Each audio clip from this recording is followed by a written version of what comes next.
నేటి ఆత్మీయ మన్నా ప్రభునామంలో అందరికీ వందనాలండి. వాక్యం చూసుకుందానండి.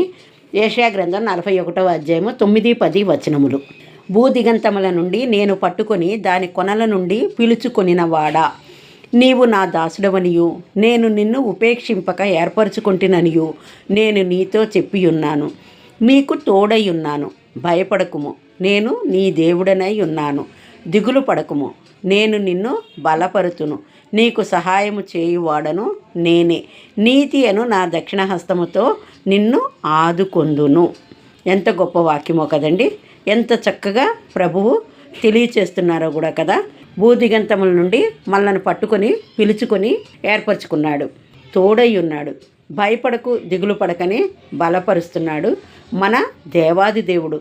అంతేకాదండి, తన దక్షిణ హస్తముతో ఆదుకునడమే కాకుండా సహాయకారిగా కూడా ఉన్నాడు. ఇంతటి గొప్ప దేవుడు మనలను పట్టుకొనడం అనేది చిన్న విషయం అయితే కాదు కదండి. అర్హత లేని మనలను తనకు యుక్తమైనట్టు, అంటే మన పట్ల తాను కలిగి ఉన్న ఆలోచనను బట్టి ఒక పాత్రగా చేయుటకు పట్టుకున్నాడు. రాత్రి 4వ జామున యేసు సముద్రం మీద నడుచుచుండగా శిష్యులు చూసి భయపడి భూతం అనుకుని కేకలు వేశారు. అప్పుడు యేసు, భయపడకండి, ధైర్యం తెచ్చుకోండి, నేను యేసునని వారితో చెప్పినప్పుడు పేతురు, నేను కూడా నీళ్ల మీద నడిచి నీ దగ్గరకు రావటానికి నాకు సహాయం చేయమని అడిగాడు. ఆయన రమ్మని చెప్పాడు. పేతురు దోణి దిగి యేసు దగ్గరకు వెళ్ళడానికి నీళ్ల మీద నడిచాడు. నడుస్తూ ఏం చేశాడు? గాలిని చూసి భయపడి మునిగిపోసాగుతూ, ప్రభువా నన్ను రక్షించమని కేకలు పెట్టసాగాడు.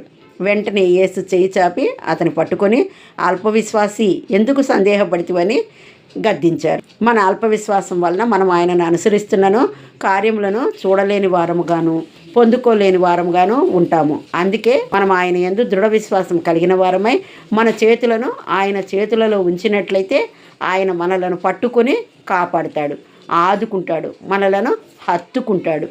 ఇక్కడ ఒక చిన్న ఉపమానం చూసుకుందామండి. ఇంగ్లాండ్ దేశాన్ని పరిపాలించిన విక్టోరియా రాణి తన యవ్వన కాలంలో చాలా అల్లరిగా, బాధ్యత లేకుండా జీవించేదట. త్వరలోనే రాణిగా సింహాసనాన్ని అధిష్ఠించి దేశాన్ని పరిపాలించవలసిన యవ్వనస్తురాలు ఈ విధంగా జీవించడం గమనించిన పెద్దలు ఎన్నో విధాలుగా ఆమెను సరిచేసే ప్రయత్నం చేశారు. కానీ ఆమెలో ఏ విధమైన మార్పు లేదు. ఆమెను ఆ పెద్దలు, కొందరు పండితులు కలిసి దేశం నలుమూలలకు తీసుకుని వెళ్ళి ప్రజలందరినీ చూపించి తిరిగి ప్యాలెస్కి వచ్చిన తర్వాత, అమ్మ, ఇప్పుడు మీరు ఏ దేశాన్ని అయితే పరిశీలించారో ఆ దేశమంతా ఒకరోజు మీ చేతిలో ఉండబోతోంది. ఈ దేశ ప్రజల భవిష్యత్తు మీ చేతిలో ఉండబోతోంది. త్వరలో మీరు ఈ దేశాన్ని పరిపాలించబోతున్నారు. కావున ఒక్కసారి ఆలోచించండి, ఈ విధంగా అల్లరిగా బాధ్యత లేకుండా జీవిస్తూ దేశాన్ని పరిపాలించడం మీకు సాధ్యమవుతుందా అని వారు అడిగినప్పుడు ఆ యవ్వనస్తురాలైన విక్టోరియా ఆలోచించడం మొదలుపెట్టింది. నిజమే కదా, ఏమాత్రం బాధ్యత లేని పిల్లనైన నేను ఈ దేశాన్ని ఏ విధంగా పరిపాలించగలను? పెద్దలను గౌరవించకుండా వారిని ఆట పట్టిస్తూ తమాషా చేస్తూ చిలిపిగా ఉన్న నేను ఏ విధంగా ఈ ప్రజల బాగోగులు చూసుకోగలను? దేశాన్ని పరిపాలించబోయే నేను ఇలా ఎలా జీవిస్తున్నాను? అయ్యో, నాకున్న భవిష్యత్తు ప్రణాళికకు, ఇప్పుడు నేను జీవిస్తున్న జీవితానికి ఏ విధమైన పొంతన లేదు.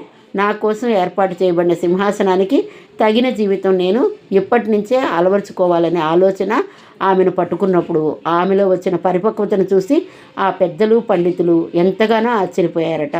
ఆమె పట్ల దేశ ప్రజలు ఉన్నతమైన తలంపులు, ప్రణాళికలు కలిగి ఉన్నారన్న గ్రహింపు తనలో గొప్ప మార్పును తీసుకువచ్చింది. అదేవిధంగా ప్రపంచాన్ని పరిపాలించే దేవుడు నీ పట్ల అంతకంటే గొప్ప ఆలోచనలు, ప్రణాళికలు కలిగి ఉన్నాడు. అవి బహు విస్తారమైనవి, బహు గంభీరమైనవి. ఈరోజు నీవేమై ఉన్నావో అది దేవుడు నీకు ఇచ్చిన బహుమానం. రేపు నీవు ఏమి కాబోతున్నావో అది దేవునికి నీవిచ్చే బహుమానం. గర్భంలో మనల్ని రూపింపక మునిపే ఆయన మనల్ని ఎరిగి ఉన్నాడు. మనము గర్భము నుండి బయలుపడక మునిపే నేను నిన్ను ప్రతిష్ఠించి తిని అని ప్రభువే చెప్తున్నారు కదా. జీవం కలిగిన ఆ దేవుడు నీ గురించి సమస్తమును ఎరిగినవాడు, సమస్తాన్ని చూస్తున్నవాడు. అంతేకాదు నీ ఎడల ఉన్నతమైన శ్రేష్టమైన తలంపులను కలిగి ఉన్నాడు. కావున దానికి తగిన ఉన్నతమైన జీవితమునే నీవు జీవించాలి తప్ప పాపానికి, అవిశ్వాసానికి చోటు ఇవ్వడానికి వీలు లేదు. దేవుడు నిన్ను గొప్పగా హెచ్చించాలని, దీవించాలని ఉద్దేశిస్తున్నాడు. కాబట్టి నీ హస్తాన్ని ఆయనకివ్వు. నిన్ను పట్టుకొని నీకెదురయ్యే ప్రమాదాల నుంచి నిన్ను తప్పించి ఆదుకొనడానికి ఆయన ఎల్లప్పుడూ కూడా సిద్ధంగా ఉంటాడు. నీ మాటలలో, నీ ప్రవర్తనలో, నీ ఆలోచనలలో నీవు పరిపక్వతను కనపరిచి పిలుపుకు తగినట్లు జీవించినట్లయితే నీ జీవితకాలం అంతా దీవింపబడతావు కదా. కాబట్టి ఆ విధమైన జీవన విధానం కలిగి జీవించే వారముగా మనమందరము ఉండాలని ఈ నూతన సంవత్సరం ఒక నిబంధన చేసుకుని ఆయన నామంలో కొనసాగేడి వారముగా, ఆయన చేత పట్టబడేడి వారముగా జీవించుదుముగాక. ఆమెన్. హల్లెలూయా.